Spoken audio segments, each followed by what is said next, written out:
Hey everybody, this is Todd from the future. I just wanted to jump in here real quick and let everybody know that some of these episodes have been recorded a few weeks in advance, so if you're not hearing us talk about Dragon Ball Daima, which has been released as of, 3 weeks ago now, that is the reason why. We've had a bit of a crazy schedule, so Dayton and I should be getting out some Dragon Ball Daima content here pretty quickly, and that's pretty much it. So enjoy the episode, and we'll see you all soon.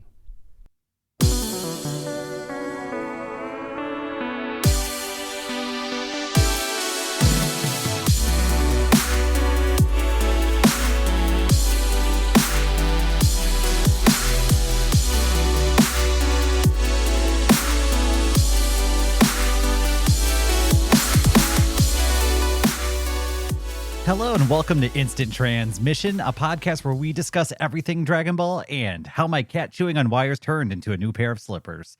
Tonight, we'll be giving our top 3 favorite fights within the entire Dragon Ball franchise, but with a slight twist. Goku is banned from being on our lists. That's right, it's time for the side characters to step into the limelight as we discuss our favorite fights not involving the main character. I'm your host, Dayton, and once again, I'm joined by my co-host, Todd. Hi. And tonight's episode will revolve around Todd and I revealing our 3 favorite fights without Goku. Our rules for Goku are pretty loose on this episode. Goku can show up later and maybe finish the fight, or even be standing on the sidelines. The only real rule is that our picks can't be based on him throwing any punches.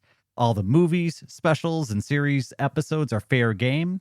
Todd and I have not discussed our rankings, so we'll each be finding out what the other has picked alongside you, the audience. At the end, we'll also be going through some honorable mentions. And with all of that covered, was there anything you wanted to add before we got things started, Todd? No, I think I'm ready to dive right in. I think I'm going to be giving my number 3 fight first, right? Yeah, we're doing a curveball. I'm letting Todd take the mic early on this one. I'm going to sit back and relax. That's right. With that in mind, beginning at my number 3, since we're kind of counting our way up. So my number 3 fight in all of Dragon Ball without Goku is the Z Fighters versus Nappa. So. Okay. All right. And I think anybody who's kind of like listened to our earlier podcast episodes probably knows that I really, really like this fight. Particularly, I also really, really enjoy a lot of characters against one really powerful character. And I think the Z Fighters here are definitely the underdog. I mean, they're our protagonists. They are all far weaker than Nappa. I mean, you have multiple character deaths here. Yamcha gets taken out even before this fight, so he's already dead. I mean, Tien basically loses an arm very early on, basically gets his arm punched off by Nappa, which is both amazing, devastating, and hilarious to me. Chaozu detonates, like explodes to try to self-destructs to try to take Nappa out, and barely succeeds in even just like taking off of Nappa's clothes. We get Tien giving up his life after Chaozu giving up his with a final like tri-beam. And then we get to see Gohan in like his real first battle. We got to see him kind of deal damage to Raditz, but this is like his first real fight that's outside of training. And he's a 5-year-old kid. He's vastly ill-prepared, but he does get some heavy hits in on Nappa. And then we get kind of the heel turn. I don't know if that's the right word.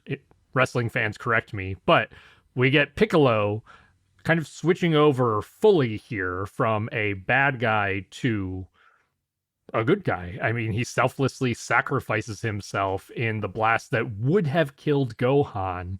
So he protects Gohan, taking the blast from Nappa, leaving a beaten and battered Krillin and a 5-year-old child to finish the fight with Nappa before the man in orange comes to ruin the fight. And a couple things I'd like to point out too with this fight is that we find out from Raditz that Goku and him and these Saiyans, they're all aliens, right? And I like that during this fight, when Nappa and Vegeta show up, the first thing they do to our Z fighters is summon Cybermen, which are about the most alien looking thing in all of Dragon Ball. So I like that they bring this kind of eerie outer space kind of vibe to them when you first encounter them. It's not just humans with tails. There's actually some twist to it. And I like your point about Gohan too. Gohan is such a major player in that fight. Like his story is really interesting and it's displayed very well. We get to see the growth of Piccolo. So not only is there some cool fighting scenes happening, but there's a lot of, I guess, story that's being told through this fight that I think it's important to point out. Yes, and that's a really good point. And I wanted to kind of touch on that too because we are we basically left the guidelines for picking our top fights very, very open.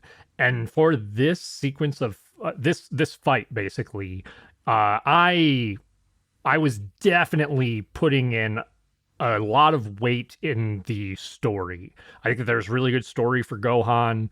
I mean, Chaozu and Tien, like Chaozu trying to sacrifice himself for his friends, and then Tien, like his outrage at his closest friend dying. Like I said, with Piccolo kind of, turning into a full good guy, and this big self-sacrifice is a huge moment. Both good in the fight, like the visuals are great. There's the slow-mo of him like running into the beam, as well as a really good like emotional and story moment. The actual combat itself, there's a few fun sequences. Like they have a really cool one with Piccolo, Krillin, and Gohan in particular, where I think it's that Piccolo, I can't remember if he blasts Nappa. He basically gets Nappa up to Krillin, who Krillin like knocks Nappa down towards Gohan, who is supposed to blast Nappa, and Gohan just like runs behind a rock and basically like ruins the whole tag team combo. Yeah, So he freezes up and runs out because he's a scared little boy. Even though he's trained, he's still a little boy who's never seen like an actual fight at the end of the day. yeah, he's 5 years old, man. It's a lot to put on a 5-year-old's shoulders. Like, especially because the idea here is that the Saiyans are there for the Dragon Balls, but also they basically express that they're gonna like take over or blow up the Earth if the Z fighters fail. So the fate of the Earth is on this 5-year-old kid's shoulders. Yeah, and on top of that, about a year-ish ago, I don't even think it was that long, his dad was killed by the Saiyans. Like, I can only imagine that there's some trauma going through that kid too. Yeah, 100%. So I kind of wanted to give like just talk about those points. We, of course, when we went through Dragon Ball Z Kai, talked about all this stuff too. But all those story and character beats are definitely putting in a lot of weight here. But I just really love the stakes here. The stakes are, I mean, literally, like I said, the Earth will be destroyed if they fail. And our protagonists are definitely the underdog. They are waiting for Goku, and Goku kind of comes in to save the day, which I'm joking that, he comes in and ruins the fight. His fight with Nappa is also really cool. But I really like every beat that leads up to Goku's entry into this fight. For me, it's funny because I can't separate this fight from the first time I had seen it, where I didn't know who any of these characters were, and I had no idea what the hell was happening. I mean, don't get me wrong, after seeing Dragon Ball, it is a really well played out fight, and you should have emotional attachment to these characters. But, Dragon Ball Z was the first Dragon Ball I had seen, so starting off with all these characters sacrificing themselves, and I don't know who they are. The first time I saw this was kind of lost on me, but it is really well set up. So I'm glad that you have it in your top list. Yeah, and I see what you mean. This, admittedly, I mean, this is very, very early Dragon Ball Z, so you get a lot from watching and understanding the story in the original Dragon Ball, as far as like understanding these characters and what all of these character arcs mean. So you definitely need some background in Dragon Ball for this one.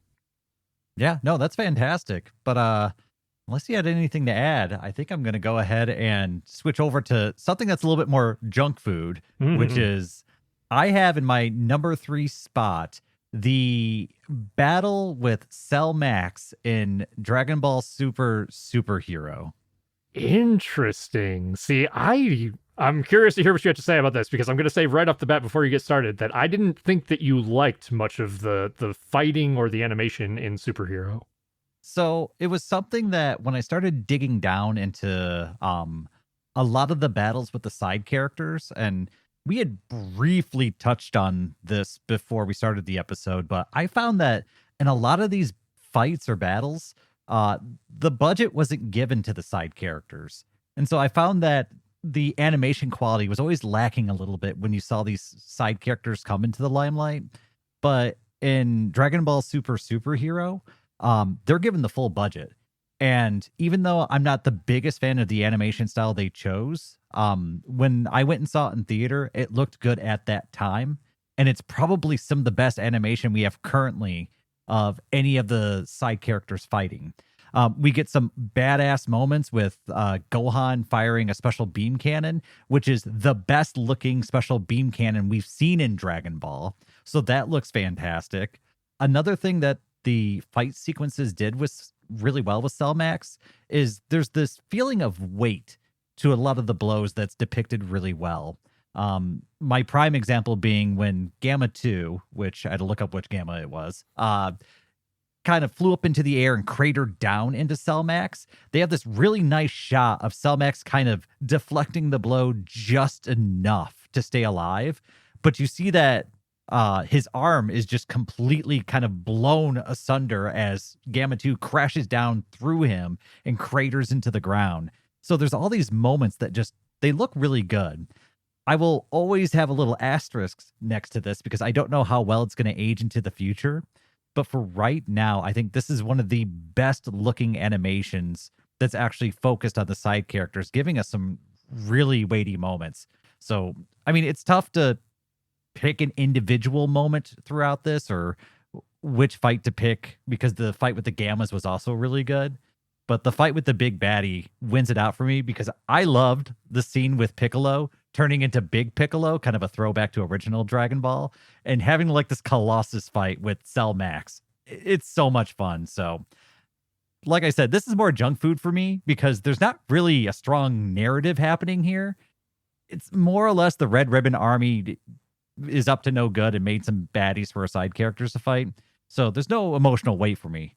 But man, is it fun to watch. Yeah, I'm surprised that that's on your list, but I mean I agree with pretty much all the points that you made there. I think that I actually liked the animation and stuff even more than you did, Dayton, but the I mean, I always enjoy getting to see the side characters fight. It's another reason why I picked my number 3 fight too.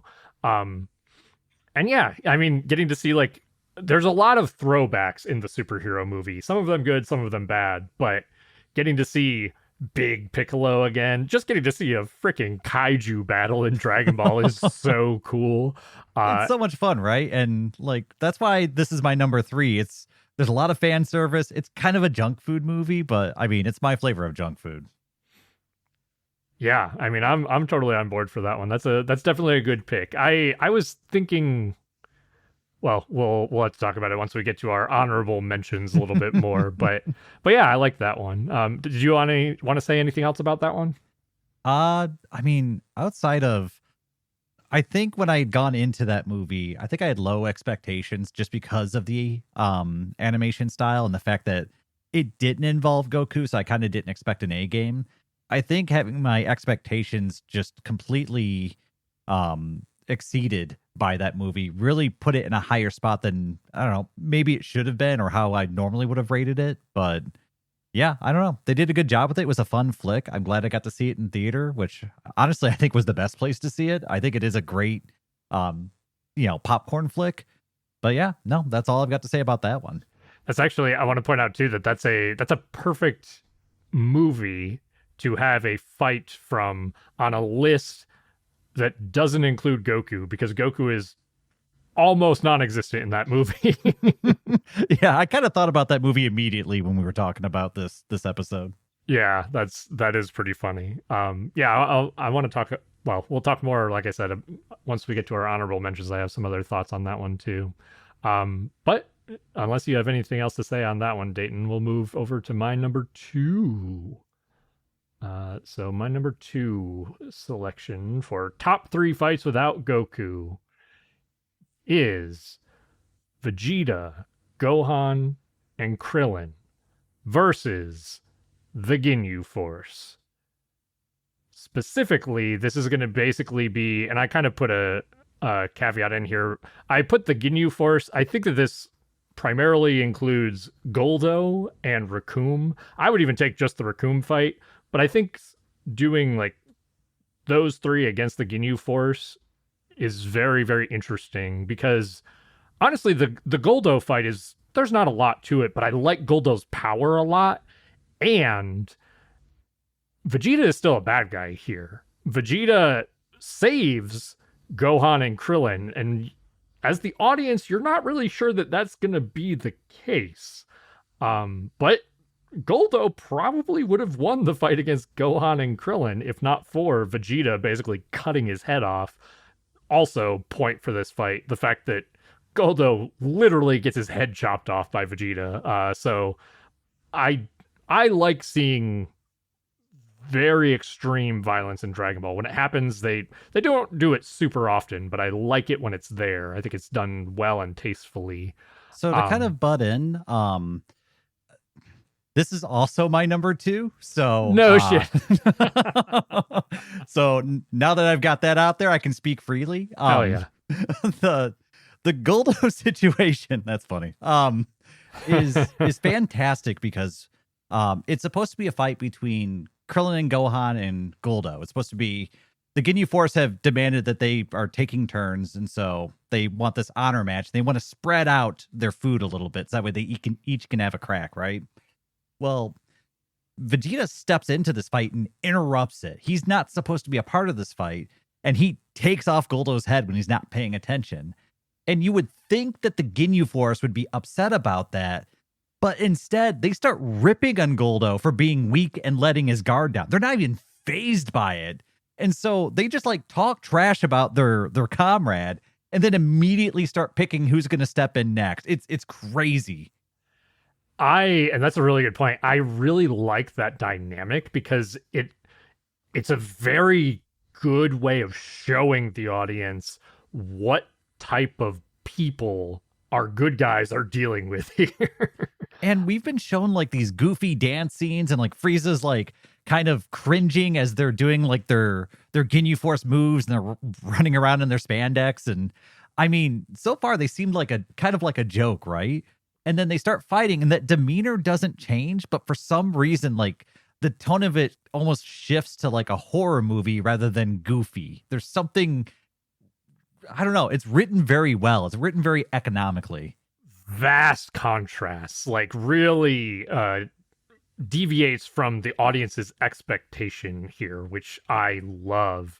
And also to add to that, I just love the Ginyu Force. I love that it is like they have this kind of like Super Sentai, like Power Rangers-esque vibe with like goofy poses and dancing.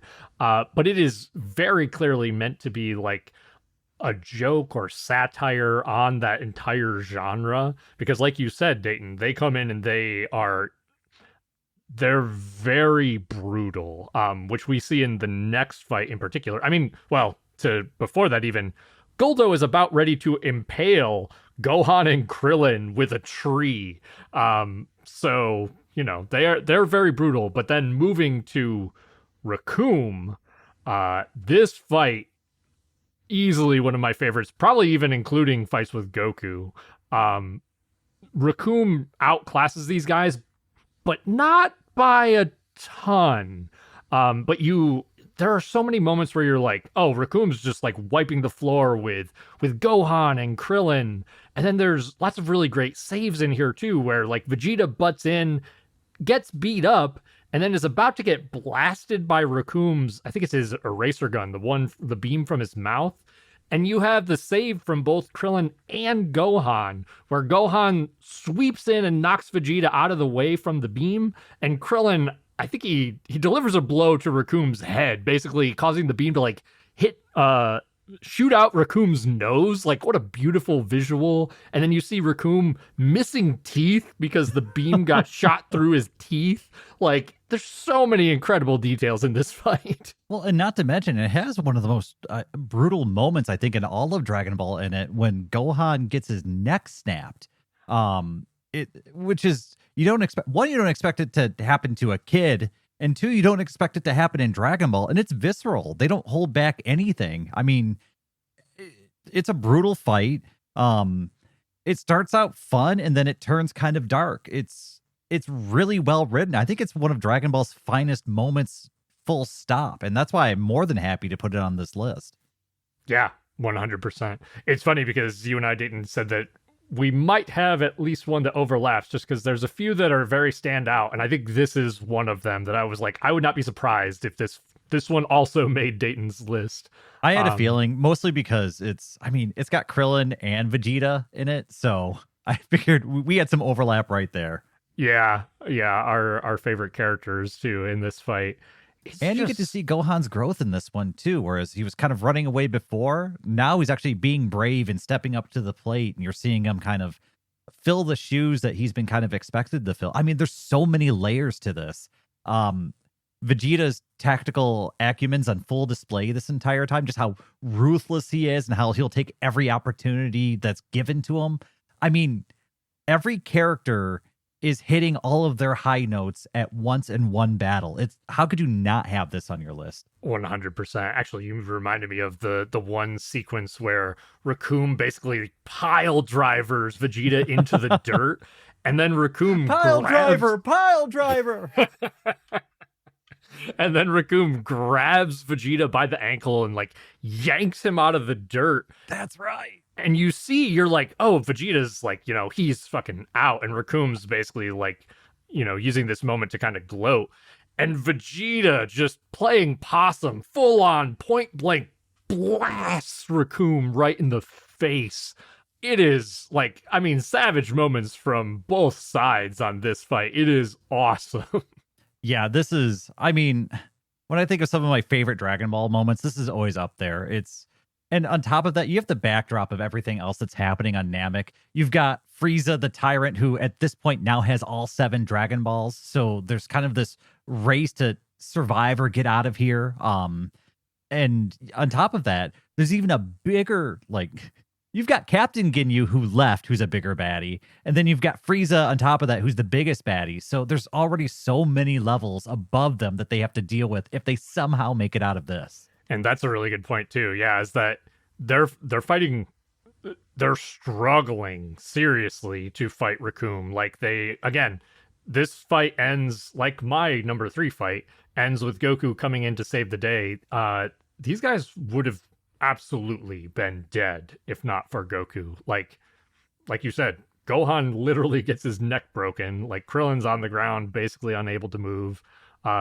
Vegeta's not far off from that, if I remember right, too. So, and that's, the Ginyu Force's number 4 fighter. Yeah. And it's not our side characters being incompetent either. Like, I feel like in later Dragon Ball episodes, the side characters just become kind of, whatever. But the side characters, they did everything they could here, and they put up a damn good fight. They even killed a member of the Ginyu Force. It wasn't like they were nothing. But the odds were just so far against them. They pulled out a little bit of a win, but you have to give them credit, even though they didn't win the fight themselves. I love it. I love the writing. I love everything that happens.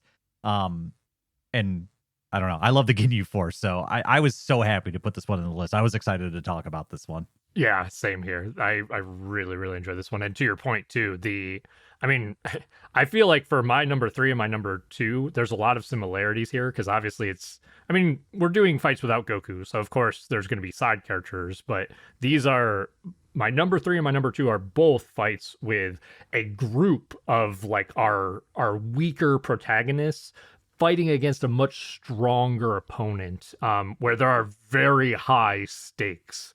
And I just love that stuff, man. I love the stakes. I love getting to see the weaker characters struggle, but also like the side characters, like you said, they're still relevant. Like they're accomplishing something here. They're holding off the bad guys. They're trying to stop Frieza from getting the Dragon Balls. Like there's so much. Like you said, the writing is just phenomenal. I really really enjoyed this fight. I'm curious at this point though if Vegeta is going to be in your final choice and you're going to go for the full sweep. I mean, technically, he wasn't in my number 3, because he was there. He was watching. He was. Oh, that's true. He was not involved in the fight beyond commentary, I suppose. So that's a good. Fair. I guess Krillin was in the Cell Max fight, but we saw how much he did. Yeah. Shoot. Well, yeah. So that puts the Vegeta, Krillin, and Gohan versus the Ginyu Force at both of our number 2 spot, which feels very deserving. I don't think either of us are really surprised about that.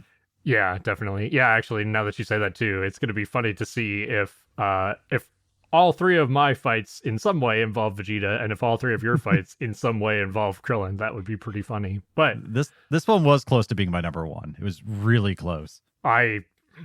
Yeah, same. I very strongly considered putting this at number 1.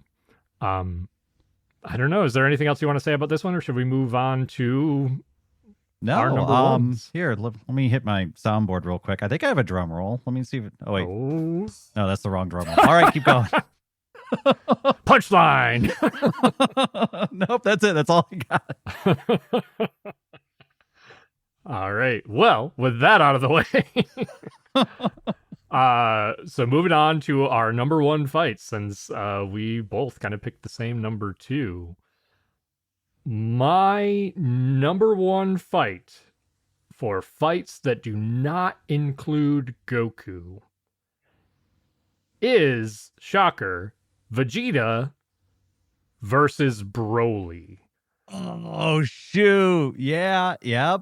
Oh, man. I forgot about that one. Oh, that is such a good fight. Yeah. It is a very, very good fight. And we're not talking OG Broly from the movies, from the original Dragon Ball Z run. We're talking, I think it's like 2016 Broly, whatever the year is that it came out. Dragon Ball Super Broly, the updated version. That move, just right off the bat, that movie as a whole is absolutely gorgeous from an animation standpoint. But since we're not including Goku here, we're talking about the fight that starts as soon as Broly gets to Earth with Frieza and gets kind of like sicked on Vegeta. And it's probably 10 minutes for that movie before Goku butts in. And man, they both start off not in Super Saiyan, and Vegeta's, he's cocky, he's got the upper hand. But Broly, I mean, Vegeta even says it, like Broly adapts as he's fighting. But you see the sequences are so dynamic. They're like punching each other through these ice-covered mountains. You kind of see shots of like sweeping the camera around, following Vegeta, and some of it following Broly as they chase each other through this landscape. And eventually, Vegeta starts getting like sick of this guy, Broly, kind of getting the upper hand. And so you see like Vegeta grab the guy's hands and like wrench them back. And then this golden aura surround him. The transformations in this movie, I would probably say, are second to none. Like the respect that they put on even just the normal Super Saiyan. You see like the gold aura like flicker off of Vegeta, and you get like the sweeping 360-degree view of Vegeta's body as his hair turns gold, almost turns like a green color first into the gold. Absolutely beautiful. That could be the best looking, just visually, the best looking Super Saiyan transformation in Dragon Ball. You're right. They pay it so much respect. And to kind of piggyback off what you were talking about, the sequence where you're following Vegeta as he's kind of knocked back and as Broly keeps like elevating himself, there's so much movement to it that's so fluid. As you're moving through the landscape and they're going from one sequence of attacks and counterattacks to the next one, I mean, I don't know. It's super fun the way they do it. It's very fluid, and it just, I mean, it's a good way to start building up the fight. And I think the music is pretty good here too, if I remember correctly. It is. It's unique. But it is I really enjoyed the music for this movie too.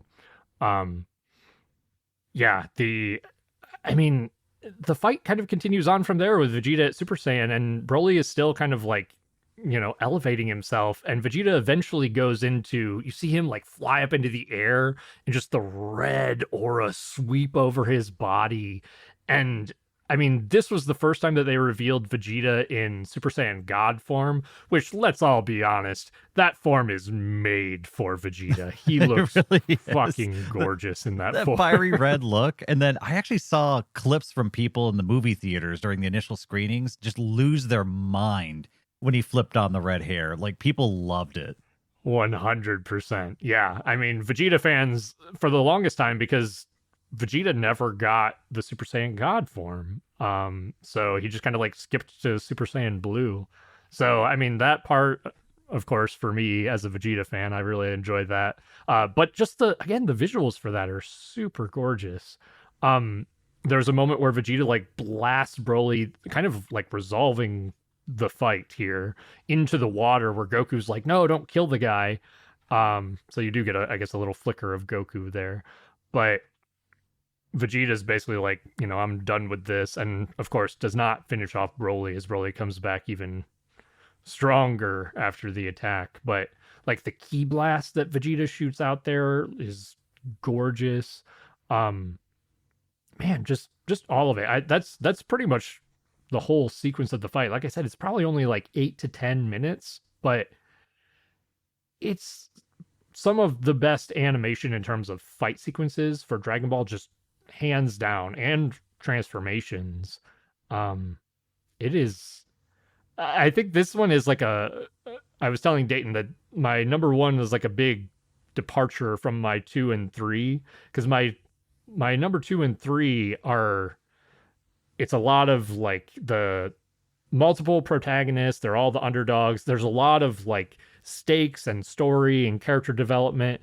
This one is kind of like your number three, Dayton, where this one is a little bit more like just junk food in a way. But holy hell, if we're just talking about just straight fight sequences, this is my number one without Goku for sure. I mean, it's a great fight sequence, and it's also a great movie. And at this point, they've really built up the character Broly, I think, pretty well at this point too. And so you're kind of at least a little invested in the journey of Broly. So there is at least some narrative tie-in when you're watching this battle. And I think, I mean, I don't know. I just think of just how fluid everything was whenever I think of this specific sequence. Just the way there's a couple moments where Vegeta, I think, actually, I think he's thrown into the ground and he flips his way back up and knocks Broly up into the air. Just the way Vegeta even kind of moves his body around. You see him being the more agile combatant, whereas Broly is definitely more of the I'm overpowering you combatant. So I like that they're kind of leaning towards their strengths as well. Yeah, and that's another really good point too, is that it doesn't feel like, just two fighters who can fly and shoot beams fighting each other. It feels like there is a distinct style and tactics between the two. It's hard to even, I mean, you did a pretty good job of explaining it, but it's hard to even like put that into words specifically. But you definitely get the feeling that both from the attitudes of the fighter, like Vegeta just like with a smirk on his face and like flying and dancing around, and then Broly like just crushing things, like yelling, trying to catch Vegeta, both in like attitude and fighting. You kind of see those differences between the characters, which is really, that's hard to do. It's really well done. No, that's a fantastic choice. That one flew kind of under my radar a little bit. Just because I was kind of looking somewhere else for my number one, which I'm excited to get into after this, because you went a different route than I did. And honestly, it's a great pick. I'm glad you picked this one, because when I think of that movie, I get chills at how well it was made. So I'm glad I got to re-immerse myself into it a little bit. Yeah, I mean, it's a good one, man. I really enjoyed your number three pick because I think superhero deserved to be on here, but it wasn't on my list, which is why I wanted to talk about it for the honorable mentions a little bit. But I want to hear first what you have for your number one. Should I do another drum roll? Punchline. Yeah. So my number one pick for my top three fights without Goku is Tien Shinhan versus Jackie Chun in the World Martial Arts Tournament. Oh man, that was at least at the very least on my honorable mentions. So I want to hear your take on this one. So for me, this fight kind of has it all.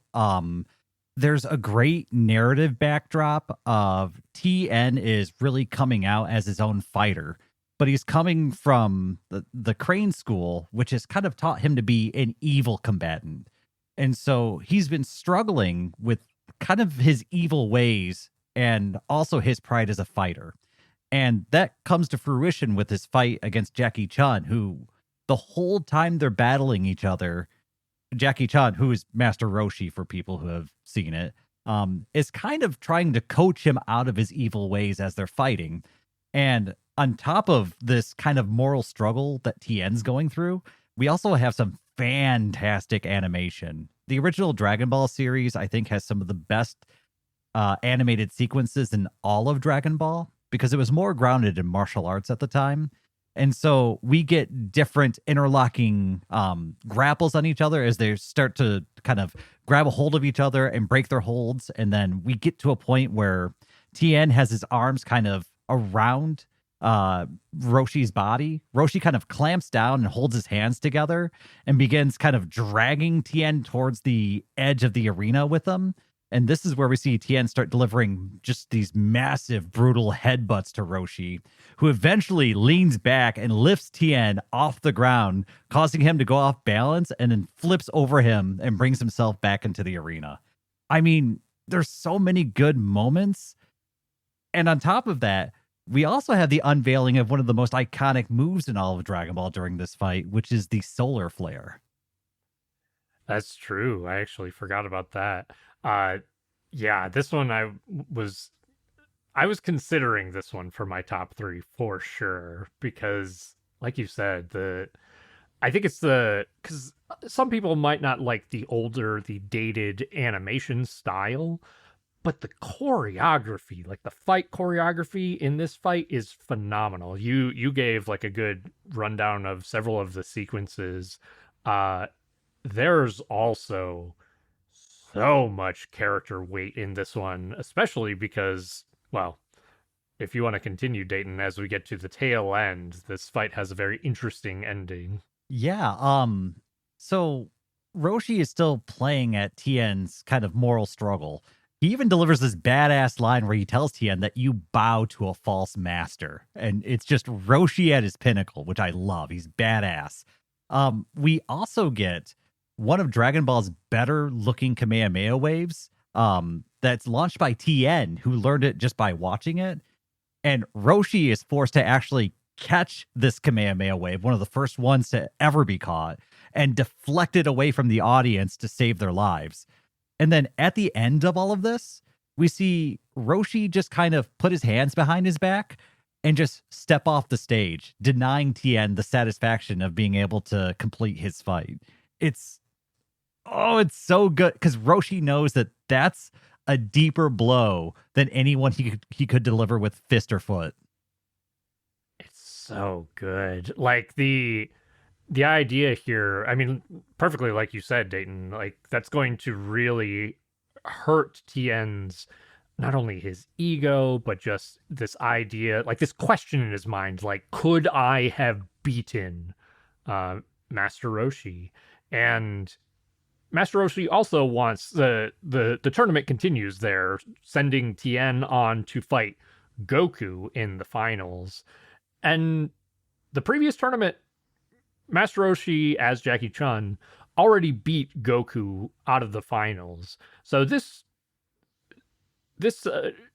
Master Roshi doesn't want to do. He doesn't want to repeat that. Even if he could have potentially beaten Tien, he wants to send Tien to fight his own student in Goku, and pit student against student here. Crane School against Turtle School, and yeah, I mean there's a lot of great character story going on in this fight. Well, and my first time seeing this, and I'm glad they wrote it the way they did. I think it's written perfectly. There's not a thing I would change. But I honestly wasn't sure who was going to win because they're both side characters. They both have reasons that they should win, right? Like if Roshi wins, Goku can finally get that battle with the person who bested him the tournament before, right? So there's actually a decent reason why I could have seen Roshi moving on. But like you said, Roshi kind of stepped aside not only to really dig into Tien's mind, right? To really check where he was mentally, but to also give Goku that chance to really test himself against somebody who's probably at his level. And so the previous tournament, there really wasn't anyone on Goku's level. This time there is. And so this is actually Goku's first true battle. So it's very poetic the way that Toriyama wrote it. And I mean, I don't have enough good things to say about this, which is weird because it's freaking Tien, right?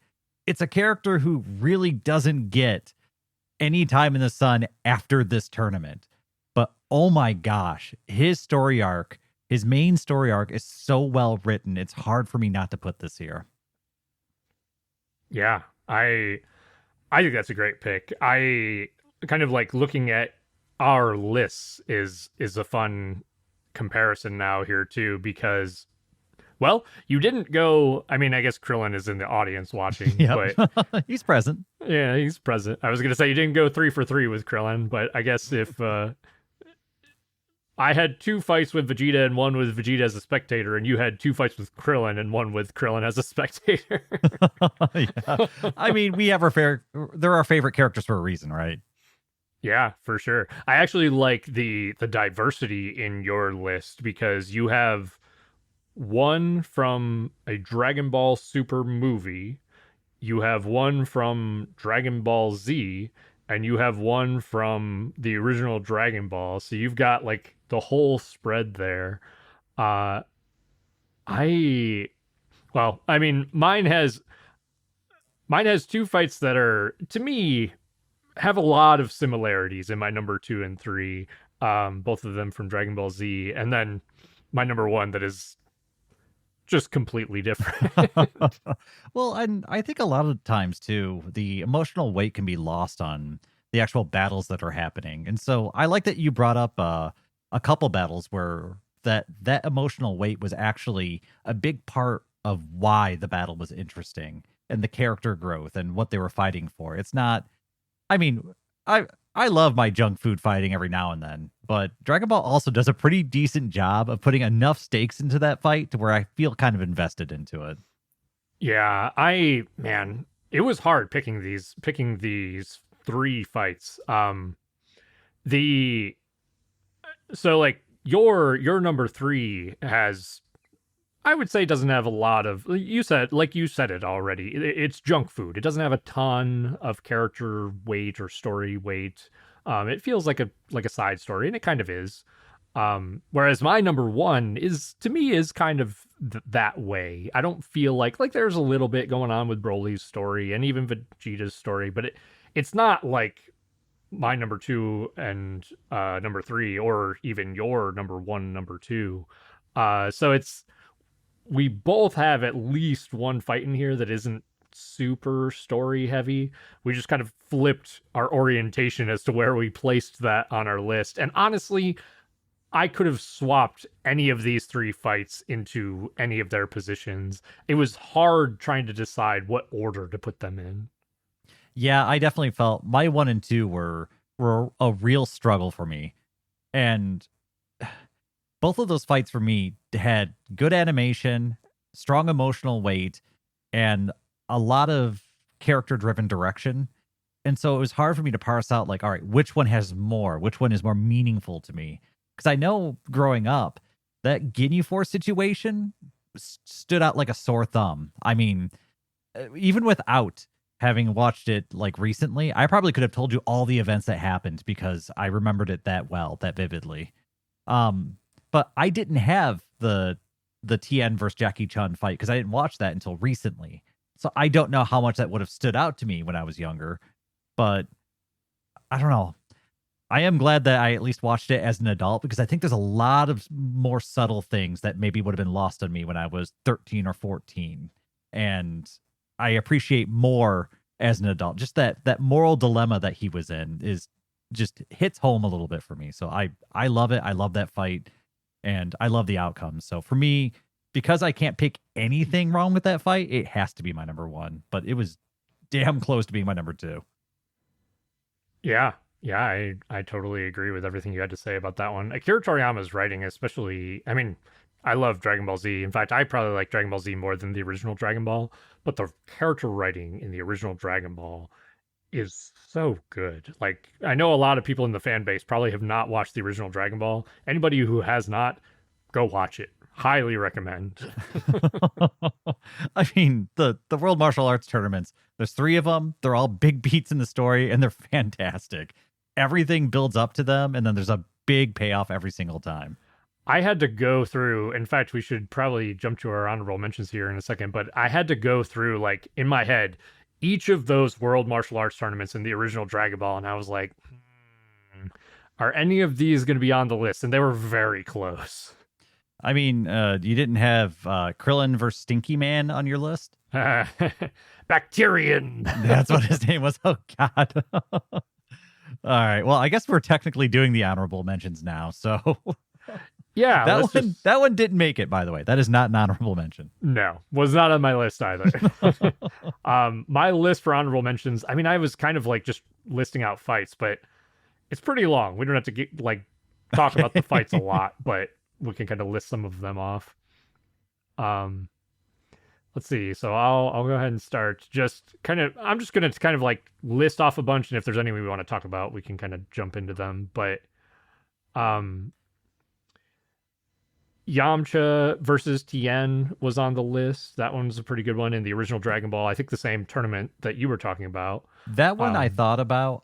There are some real brutal moments in it, like Yamcha getting his leg broken the way it did. Yeah. I think that one doesn't make my list because it's more about setting the stage with that fight. It's supposed to show you that Tien's a bad guy. It's a great looking fight, but we haven't gotten to the fight that's the emotional payoff on that one. So it's a great setting the stage fight. I do like it a lot. I agree. I kind of put mine in chronological order. So my next one is actually Master Roshi versus Tien. That was definitely like strongly considering that one. My heart. Oh, I'm sure the Dragon Ball community loves that I love Tien. At least his old story arc. Yeah, definitely. Moving on to the next world tournament, Piccolo versus Krillin is a real good fight. I actually rewatched that one. I wanted a little bit more in that fight. I think it carries enough emotional weight, and it does make Krillin look competent. I love that he breaks out the floating technique, kind of surprising us all. So I like seeing him actually doing martial arts stuff and getting better. He also launches like 2 ki blasts and is able to control them and use them to catch Piccolo off guard. There's a couple like neat things to it. So it's definitely a tip of the cap. Yeah, for sure. Even the fight with Piccolo versus Hero or Kami in disguise has some really cool sequences in it. That one is, man, because at first I looked at that one, I was like, this one might make it into my top list. And I rewatched it and I was just like, it's good, but I feel like I wanted more at the end of it. I think there's a lot of like narrative payoff to it, but it's not necessarily the most interesting fight. I could definitely see that. Yeah, I mean, it didn't make my list for a reason too. So, I kind of shifted over into I like blocked mine off in like original Dragon Ball, Dragon Ball Z, and then Super, which the Super list is short. Spoilers.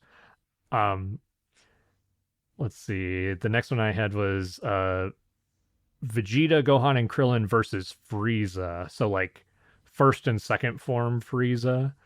Um, I strongly considered that one, but I still think that I opted to do the Ginyu Force fight over that one because I think that there's a lot of similarities. I mean, just as far as those same characters fighting against the bad guy, they're trying to stop Frieza. Is this in I the lead up to Piccolo showing up? It is, yeah. Okay. It's I like thought about that too because, I mean, Piccolo does also have a cool fight with Frieza, but it's also, I don't, this is Goku's fight the whole time though, and it kind of really puts the thumb in the scale for me. yeah, and I mean I thought about I didn't even put the Piccolo versus Frieza fight on the honorable mentions, but it was definitely in my mind. I was like, it's just not that great. In fact, Piccolo has a better fight that's on the honorable mentions list coming up here, but then I had to put Future Trunks versus King Cold and Frieza at least on the honorable mentions, at least. The hand thing and then the blast away was cool. We all know it. Anyone who doesn't think it's cool is wrong. 100%. 13-year-old Todd was in love, so I had to put it on the honorable mentions. In the end, it's a curb stomp. Like, there's not much of a fight. It's just Trunks styling on a couple of dudes. If we were 13 years old and we were making these lists, that would be number one in both of our lists. Probably. Yeah. So yeah, check. Got it. Good. Yeah. Vegeta versus Android 19 again is a curb stomp, but man, it has some great moments of him just like Vegeta letting Android 19 like suck his energy out and then fucking squatting on his face and ripping Android 19's arms off. That sequence alone is incredible. And I mean, if I remember correctly, I think Vegeta's just talking like the most arrogant trash on the planet. He's in like key, like high level, I'm Vegeta and I'm the best fighter on the planet and I'm going to tell everybody. So the dialogue here, I think, is very on point. Yes, absolutely. I mean, of course, as a Vegeta fan, I love that part. Which also, the next one I had on the list was Vegeta versus Android 18. Oh man, I rewatched that fight because I thought it was better than it actually was. Like I like it, but yes, it's definitely not going to make top 3. I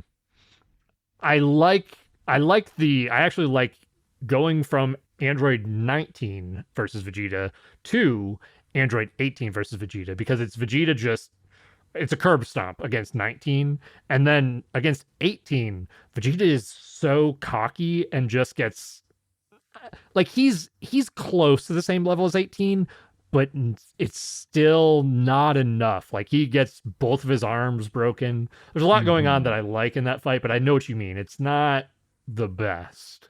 Yeah, it's a fine fight, right?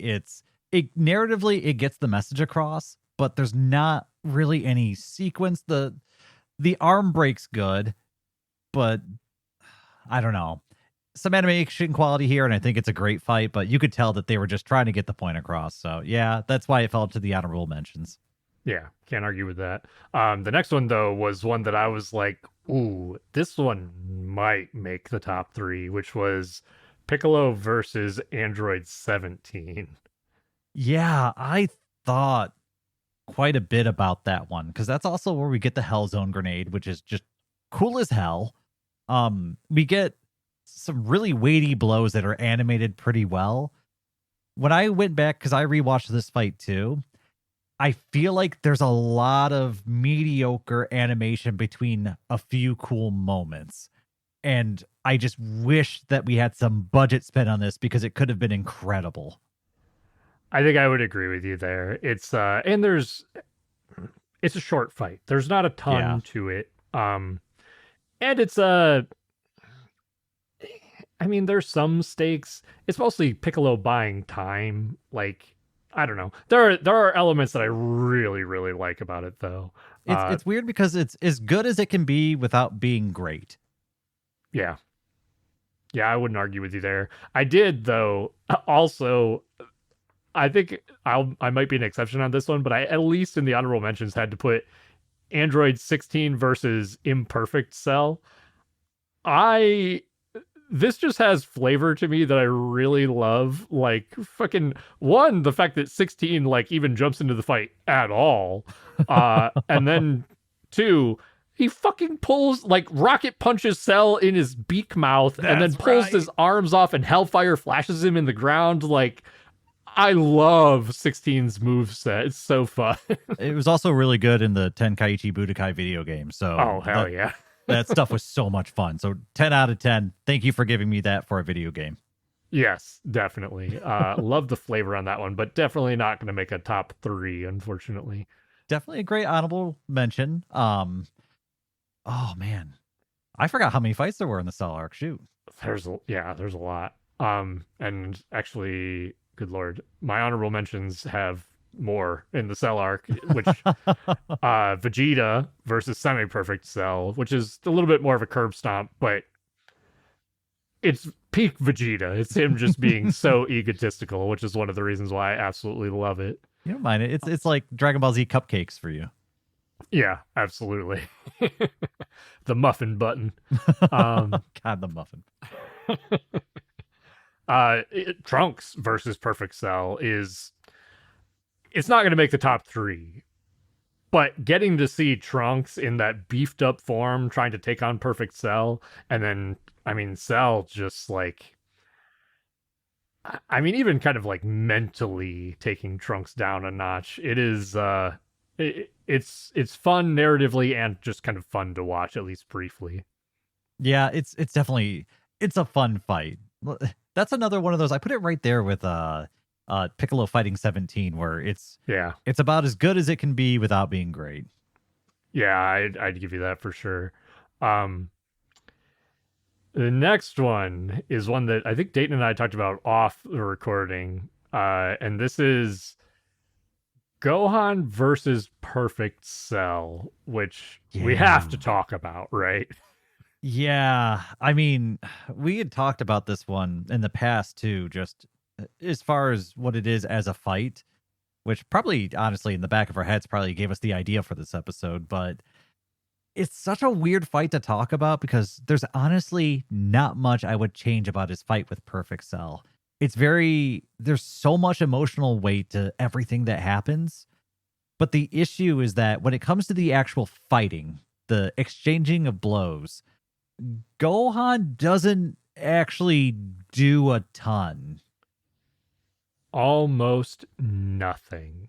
Like, and I'm going to say this as somebody who this point in the story may be my favorite in all of Dragon Ball, period. As a fight, not a good fight at all.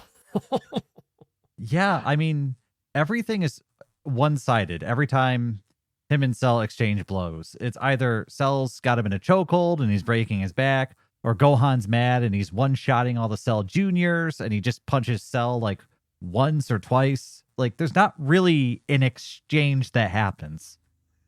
Yeah, I mean, when Gohan is in Super Saiyan 1 form, it's just Cell beating the snot out of him. Gohan does almost nothing. I don't even think he lands maybe a single blow. And then, Gohan snaps, he goes Super Saiyan 2, kills all the Cell Juniors, which I'm going to get a lot of shit for this. I would probably put the Gohan versus the Cell Juniors over Gohan versus Cell as far as fights go, because him tearing those Cell Juniors apart is fucking fun to watch. Oh my gosh. Wasn't a lot of that edited or something? Wasn't it like more gory in the manga or something? The manga, you could see like their fucking brains and eyes getting blown apart. Yeah. But even in the anime, it's still very satisfying to see him like blow them up. But then Super Saiyan 2 Gohan against Cell, I was telling Dayton, if you watch the whole thing, it's basically 2 hits. I think he kicks Cell in the jaw and then punches Cell in the stomach, and then Cell vomits up 18 and then starts to, do the self-detonation thing. So the only real conflict we have is when Cell comes back then, is Gohan blocking the Ki Blast for Vegeta, and then the Kamehameha beam struggle. Like, love the beam struggle, but there is no fighting in this fight.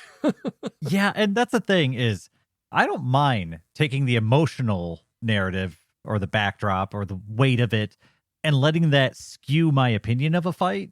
But the problem is that there's not much of a fight here. There's not much to skew. And so even though emotionally I'm invested, I mean, this is a teary-eyed moment at the end of this series, right? And so I love the emotional weight that they put into Gohan's journey here. But man, couldn't you have a couple sequences of just some badass shit somewhere in there? Because honestly, all the cool stuff kind of happened with Goku earlier. I was about to say the exact same thing. Is that, I mean, this, of course, this list does not include fights with Goku, but if Goku were involved, I might have put Goku versus Cell in the top 3. Like, that is a really, really good fight. There are some sequences of bad animation in there, but there are so many sequences that are just incredible. And so I think that that's kind of how they get away with the fight with Gohan being less visually impressive, but narratively, like I said, probably my number one favorite moment in all of Dragon Ball. It's weird because it's a Dragon Ball show that gave you your dessert first and then gave you your hearty like meats and vegetables afterwards. You know, and I say this a lot about, you don't watch a ton of anime, Dayton, but I know you've watched One Punch Man. This sequence of Goku fighting Cell and Gohan fighting Cell in some ways gives me the same vibe that like One Punch Man does, of getting to watch Genos, our robot guy, fight the big bad guy before One Punch Man like comes in and finishes them off. Of course, Gohan doesn't, one punch Cell, but you get the satisfying fight ahead of time, and then you get the, less satisfying visual fight second. That's funny. I never made that comparison. Yeah, there's definitely some similarities you could draw right there. Yeah, I mean they give you the flash and the flare with Goku, and then they give you, I mean, the good thing is they still give you excellent narrative storytelling here with Gohan. So I mean you really get both. And we had to talk about this one because I don't want people walking out of here leaving this podcast thinking we dislike Gohan's struggle against Cell. In fact, it's quite the opposite for us. It's just, it was more of an emotional battle than it was an actual fighting battle. 100%. Yeah. I mean, the coolest thing as far as a fight that happens between Gohan and Cell is the beam struggle. And even that, a lot of that is narrative and emotional with it's like Goku. Gohan talking with his dead dad and trying to figure out like if he's strong enough to actually do this. Like there's so much just emotional stuff happening. It's all emotional weight. Yeah. Again, phenomenal. Love that sequence. Love the story, love the emotions, love the characters. Not a great fight, in all honesty. All right. I think that dead horse is good and beaten. What do you think? Yeah, I would agree. I've only got a couple more on the list, and I mean, I might be touching some of the ones that you had on your honorable mentions, but I want to hear if you've got any others. Are we getting into Boo? Because I don't think there's anything left in. Because I've got 2 in the Boo arc. Okay. Do you want to give yours? I think I've got 3 in the Boo arc actually. Oh, okay. The first one I've got is Gohan versus Deborah. Have to, right?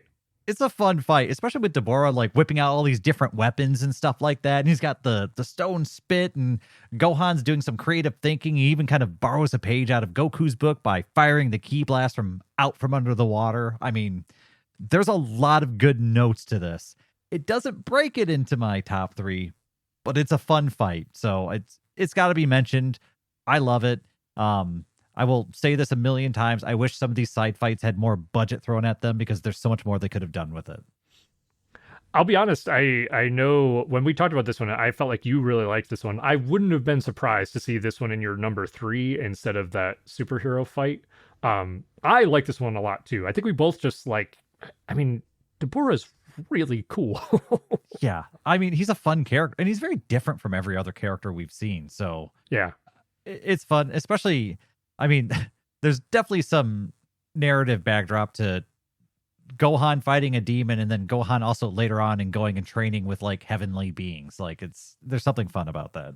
Yeah, there's some cool stuff in that. What was the second Boo fight that you had?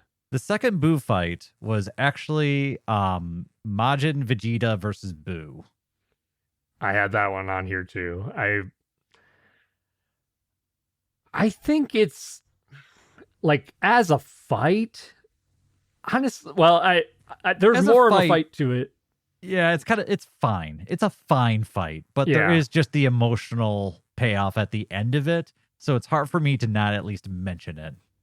right. Yes, it's there's more of a fight to it than Cell against Gohan, but I can't even remember like any. Of course, beyond the final sacrifice, I can't remember a lot of like great sequences. There's one where Vegeta uses, I think it's his, what's it called, the final shine, maybe. It's where he's got like the three fingers out and he shoots a ki blast that puts a hole through Boo. Like that's a cool memorable ki blast. But beyond that, I don't know, there's not a whole lot going on there. I mean, Boo throws like rips off a piece of himself and then winds it up and then slings it around Vegeta. That's kind of That's neat. true. Yeah, you're right. So yeah, there's a few cool things in there. It's just not going to make the top 3. The only other one No. that I had on there for Boo was Gotenks versus Super Boo. And it's just because I fucking love Gotenks' moves, man. Yeah, man, I was so torn about this one because I know it is an important fight because there's a lot of story build up to this fight. But at the same time, I feel like I liked one episode of this fight and then I kind of started getting bored with it pretty quickly afterwards. Yeah, I mean, I can't argue with you. Like, the only thing that, like I said, the only thing that elevates this one for me is just the cool techniques that Gotenks uses. They are still probably some of my favorite in Dragon Ball. Well, and I love it too because he has all these like really childish names for all these weird techniques, but it actually narratively makes perfect sense because he was sent in there or the boys were sent in there by themselves to train. And so they're thinking about like superheroes and what would they do and come up with. Like it's absolutely within the realm of possibilities that a child would come up with all these childish moves. So I love that they went a fun direction with it. And I know I've criticized Super a lot because they'll make jokes at a character's expense. These ones absolutely are not. These fit in line with what I would expect kids to come up with. So these are laughs that should be there. They actually go along with the character. And I love that they did that. Yes, 100%. I very much agree with you. Uh, oh, you know what? I think that's the end of my list. The only other one that I had on here that I was just like, I had moved up was Vegeta versus Broly. And well, that was my number one. So was there anything that I missed that you had? You know, I do have to ask, how deeply did you look at Super for more fights?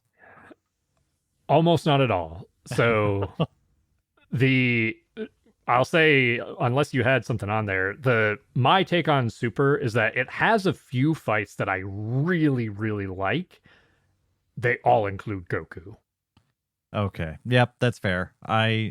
There's only a couple from Super. I don't even have them written down because I went back and I rewatched the fights and they were fine. But there's the Gohan fight against the hyena guy who poisons him. I don't Mhm. even remember the guy's name. There's, it's neat, it's interesting. I like that Gohan was radiating his energy off his opponent and sensing it to kind of track him down. Like that's kind of a neat idea. But other than that, it actually is not animated super well. Like it doesn't look as good as it should, and that really disappointed me. For some reason, I thought I remembered it looking better than it did. So, the other one I wanted to mention is because man, there was so much fighting during the Tournament of Power. Mhm. Actually, there's two that I thought about mentioning. One is Gohan and Piccolo teaming up against the two Namekians. There's some interesting stuff with them working together in tandem, but once again, it's one of those fights that I have fonder memories of than what actually happened. Um, I think there's like one cool scene where Gohan's buying time for Piccolo, and which always seems to be happening. But outside from that, the only other one I looked at was Android 17 fighting Top. Oh, okay, yeah. And there's a lot of reused animations in that fight. So that's why Mm. it didn't make my honorable mentions, but I just wanted to bring those up because I thought those were the best side character fights in Super, and they were not good. So yeah, like those to me don't even thinking about them now still probably wouldn't make my honorable mentions. I get why you would like at least mention them though. Like there are some things, particularly the Gohan fight, that I like, at least him like using his ki to protect himself from the poison, stuff like that. I like stuff like that. There are two. There's one that I kind of forgot to put down, and there's another one that I actually just thought about as you were talking about the Tournament of Power. The one though that I forgot to put down, I think honestly would have even maybe been a contender for top three. Ooh. Um, it's the it's in the Battle of Gods movie, not the arc in the anime, the movie specifically, with before Goku shows up, when Frieza's henchmen show up on Earth, and you just have the fight between all the Z fighters and all of Frieza's henchmen, and there's actually some really cool sequences in there. Was that Resurrection F? Oh shoot, I'm sorry. Yes, that's what I Okay, meant. I just wanted to make sure. I was just No, you're right. I said the wrong movie. That would have been Resurrection F, where, of course, as I said, Frieza shows up and his henchmen. But yeah, that movie where there's just some fun sequences. Like one of the things that I really like in there is actually Master Roshi getting into the fight, where he like puts his staff down to like distract the guys and like leaps up and fires a Kamehameha into the ground. I always just love seeing Roshi fight, so that's a fun one. I mean, that's absolutely fair. Man, gosh, I just realized how long we've been doing this podcast for. It's actually been a while since we watched those movies. Yeah. From what I remember, I think that's a pretty short sequence though, with our side characters actually getting involved. And I think I 100% agree with you. I think it was a great sequence.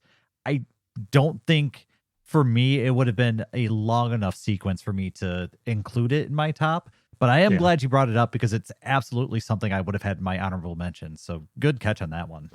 Yeah, I like that one a lot as far as any fight without Goku. I mean the animation for that movie is good. Like the fight sequences are fun. The only other one that I thought of, when you mentioned Android 17 and Top or Topo, that actually reminded me of there is a sequence in the Tournament of Power. It's brief. It's maybe like an episode where Vegeta actually gets to fight Jiren one-on-one. I kind of like it because Vegeta had like watched Goku fight Jiren, and so Vegeta like learns Jiren's pattern and like is able to dodge Jiren's blows for a brief minute, and then you get what is I mean, I both like this and don't like it because there's like a cheap callback, I think, to Vegeta's Final Flash.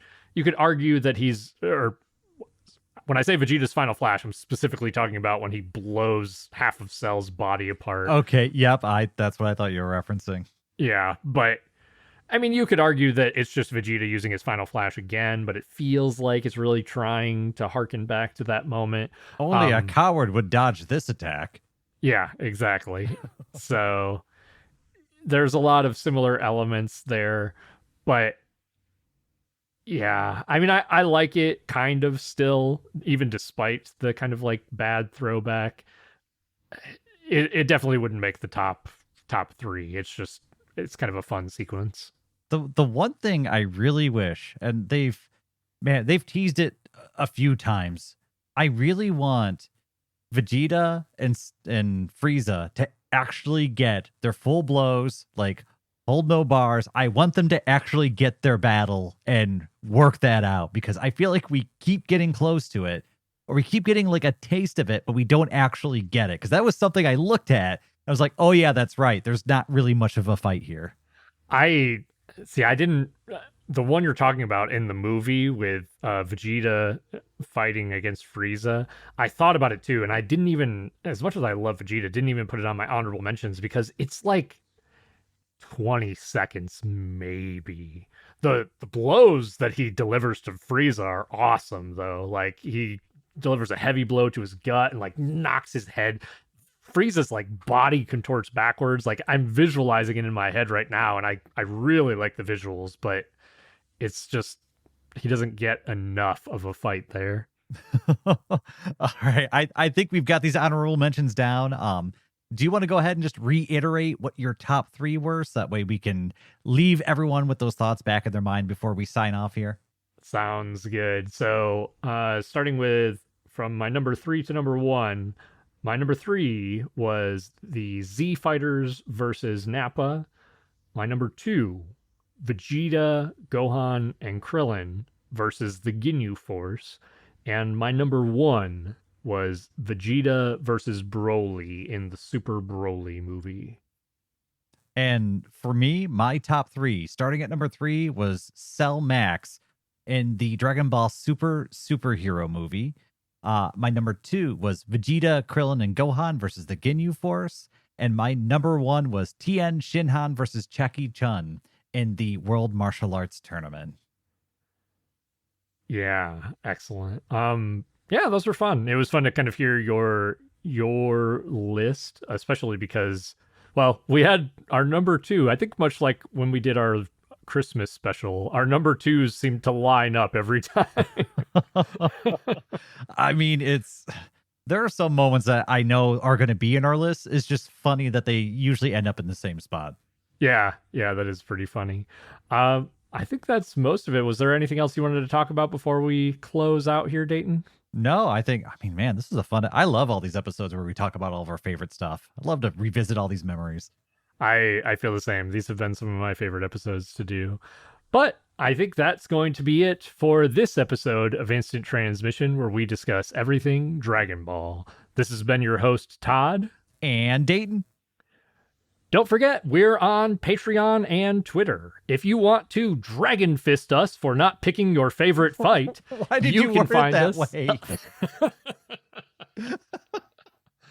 You can find us at patreon.com/ITDBpodcast and over on Twitter at x.com/ITDBpodcast. I say some of these things just to see if I can make Dayton laugh. And please like, review, and subscribe on whatever podcasting platform you're listening to us on. Thank you all so much for your support. Trying to figure out where I play the music, you bastard. Be sure to join us next time as we get juiced on some definitely legal plants in the Tree of Might. I'll be introducing Dayton to Dragon Ball Z movie number 3 to hear his thoughts and see for myself how the movie holds up 20 plus years after its release. Who is the mysterious and muscular alien who has arrived on Earth? Why does he want to spread his seed all over the planet? Again, phrasing.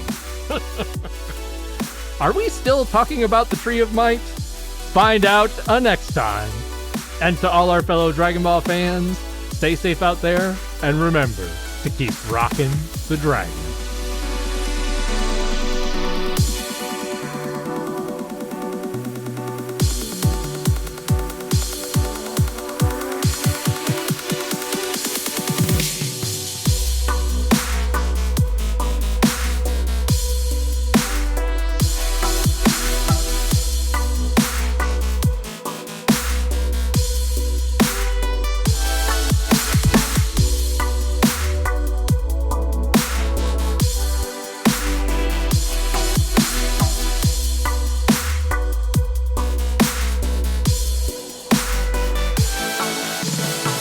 I don't think our audience will ever know how awkward it is not talking about our picks before the episode. Just talking around them. Yeah, just a lot of awkward silence.